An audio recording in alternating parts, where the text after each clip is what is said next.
how to use voice commands to take photo or video in Samsung Galaxy S26 Ultra.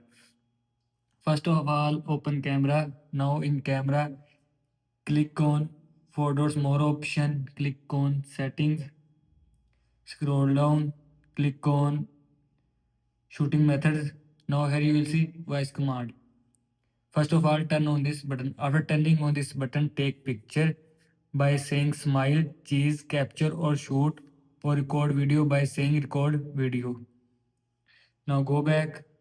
Now in camera. Now say capture. Capture. Now here you will see start take picture. And if you want to record video, then click on video.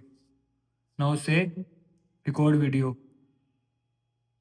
Record video. Now here you will see record video will be start from your phone. This is how you can use voice command to take photo or video in Samsung Galaxy S26 Ultra. I hope you like this video and thanks for watching this video.